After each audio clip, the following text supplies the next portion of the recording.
thousands of our army and paramilitary forces have lost their lives due to the terrorism that has been perpetrated by our neighboring country called Pakistan. And what happened in Pahalgam on 22nd of April was a ghastly massacre. And this was done by terrorists who I call who are Takfiri terrorists, who rounded up all men, separated the women and children, and shot dead all the men who were there, who had non-Muslim names and who could not pronounce or utter the kalima, and they were shot in their head. So this was the most gruesome massacre which took place in recent history in India. And as a result, subsequently, you know that my government had to reply on the 8th of May. And we had hit 9 headquarters of proscribed terrorist organizations which were proscribed by United Nations.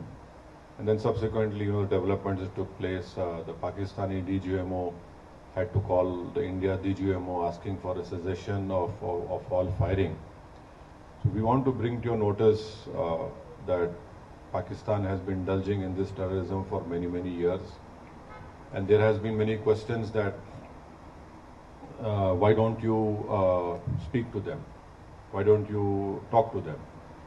Now, in recent past, when in Mumbai the famous 26/11 terrorist incident happened, wherein trained terrorists from Pakistan landed up in the financial capital of our country and started massacring people in a railway station. Then they shifted to 5-star hotels, and then they started massacring people over there. So fortunately for us, because of the bravery of the Mumbai police, one terrorist was caught alive. His name was Ajmal Kasab. The Indian legal system followed all the due process of law, and Ajmal Kasab was sentenced to death. And Ajmal Kasab revealed many things. Our agencies were capable enough to record the audio conversations which a terrorist group sitting in Pakistan were having with terrorists who were killing Indians in 5-star hotels. And those conversations, they were clearly telling them, don't lose heart, kill as many Indians as you can and you'll go to Jannah. This was the conversations that were recorded.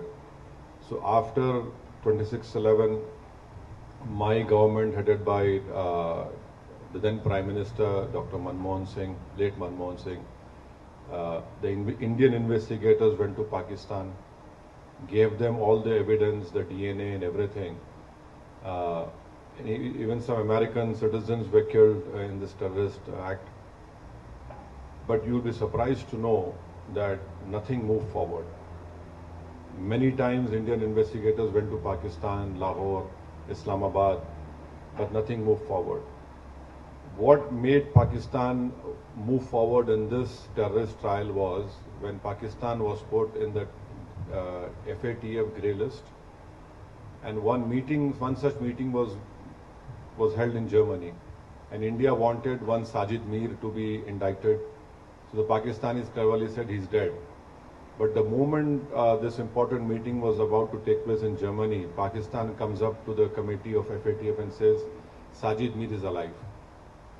So can you imagine a country which was saying he's dead, suddenly he is alive, and then the Pakistani government says that our courts have convicted him for some 5-10 years.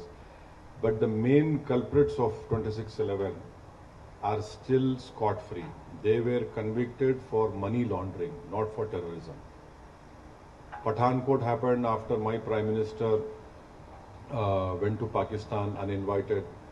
And I want to put it on record, I was the one who criticized him for going over there. There were many opposition parties who criticized, why did my Prime Minister went uninvited from Afghanistan to Nawaz Sharif's place? But our air base was attacked, and we lost many personnel over there. The Prime Minister said, Pakistan wants proof, you send your own team. Can you imagine any country inviting a neighboring country's spy agency to come to Pathankot. They were invited. They had seen, they were given all the records, but nothing moved, nothing happened. So this talk of, oh, why don't you speak to Pakistan? Who do we speak to Pakistan? You know, we have been cooperated with them, but Pakistan had never been forthcoming. So Pakistan army, Pakistan deep state is hell-bent on destabilizing India. We don't run, as our head of delegation must have told you, India does not run any terrorist camps. India does not indulges in any terrorism in anywhere. And now Pakistan has the cheek to say all these things. So the best thing now, which the Kingdom of Saudi Arabia, the Kuwait government and the Bahraini government, we have requested them when the delegation had met that they must ensure that Pakistan must be brought back in FATF grey list.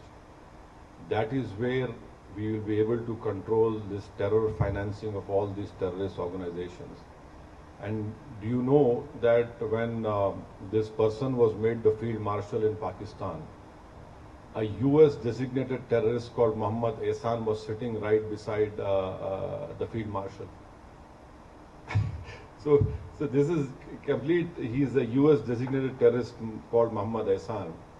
And there are photographs him shaking hands with this field marshal. So there is a clear-cut evidence of Pakistan's involvement. These terrorist groups are prospering over there. They are being trained over there. And their whole task is to destabilize India, to create more Hindu-Muslim riots in India. And the most unfortunate part is that Pakistan gives out a wrong message to the Arab world and to the Muslim world that we are a Muslim country and India is not a Muslim country.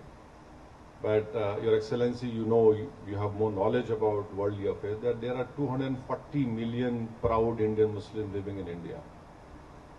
And not only that, we have our Islamic scholars are much better than any scholars in the world. They can speak the best of Arabic language. In fact, we have some famous Islamic scholars who have done great work in the Hanafi fiqh jurisprudence, and their judgments are accepted by the religious scholars of anywhere in the world. So this Pakistan's false propaganda that India is hurting us because we're a Muslim country, it is completely wrong. And in fact, Pakistan, if it stops these Takfiri terrorist groups, there will be stability in South Asia, there will be progress in South Asia. And Pakistan has put obstacles even in the SAARC. India wanted a bilateral railway agreement between all the SAARC countries. India wanted Bangladesh, India train, but Pakistan has always not allowed it. So we hope that our delegation, which is here on this purpose to request you to bring to your light what Pakistan has been doing in India, and this false propaganda of Pakistan that they have this great military prowess and nothing like that. What happened on the 9th? Their 9 air bases were targeted. If India had wanted, we could have completely damaged those air bases, but we wanted to show them a mirror and say that, look, we are warning you, don't do it. Don't force us to go on that path, wherein instead of creating a crater, we'll create graves for you. But 9 terrorist organizations' headquarters were targeted, and another shocking thing was this person who led the Namaz-e-Janaza of all those terrorists who were killed over there. The Namaz-e-Janaza was performed by a person who's again a designated US terrorist. And in Namaz-e-Janaza you have these proscribed organization members along with the Pakistani army. So this is a clear proof, and this TRF, which is a new name for LET, we had gone to the United Nations not once, 4 times, and told the United Nations Sanction Committee 1624 that This is a new name of this terrorist organization. We said this in December 23, we said this in now May 24, and unfortunately our fears had come true, and we lost 26 young people. A girl who got married 6 days ago became a widow on 7th day. So these are all tragedies which we have been facing. So for us, this is not a matter of to do politics. Yes, when we go back, we'll be opposing BJP, we'll be opposing Nishikant Dubey tooth and nail. But here, this is a matter of security of our country, integrity of our country, and we would request the Kingdom of Saudi Arabia also that you have faced terrorist acts in May 2003 and 8 years ago at Aramco, so we hope that, and also you know very well that the Ulema Council of Saudi Arabia have given a fatwa against terrorism. In that fatwa, they have clearly stated that financing of terrorism, you are complicit in the terror act. We hope that the Kingdom of Saudi Arabia has stood with us, and we are proud of the relationship which we have with Kingdom of Saudi Arabia. There are 2.7 Indians who are living over here comfortably, and they are part of, they send around about 6% of foreign exchange to India. There are many Indian companies who are investing in India. The bilateral trade is to the tune of $49 billion. I hope it increases. We are hoping that this relationship will be more prosperous, will be strengthened. We have a strategic relationship with Kingdom of Saudi Arabia. We have done naval exercises together. We have done, our armies have done exercises together. And His Highness the Crown Prince, when he came to India in 2019, had stated that they will be investing around about $100 billion in India. So yes, this is a great relationship which we have with Kingdom of Saudi Arabia, and we hope that Pakistan will be stopped from indulging in wanton terrorism in India. Their misadventure should end.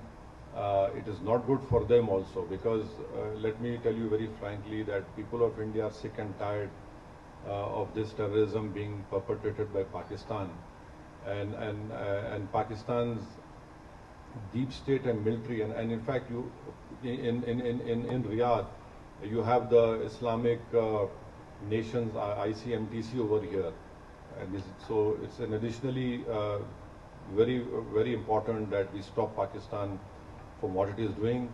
We have no qualms. Let Pakistan grow. Let Pakistan be prosperous. Let Pakistan people's poverty be eradicated. Let Pakistan children don't get polio. But unfortunately, as someone had rightly stated, that every country has an army. The Pakistani army has got a nation now. So this is what they have been doing. I hope that whatever our delegation has met His Excellencies in our visit of today and yesterday and tomorrow also, we hope that a positive response would be there. And so this is what we have been trying to impress all of you, and we require your support. We require indulgence at a crucial period of our time, so that India becomes more stronger. And in a stronger India is not threat to anyone. And Pakistan is a threat to, their deep state is a threat to humanity. So these are a few words I had to say. Thank you so much for allowing me to say what I have to say. Thank you.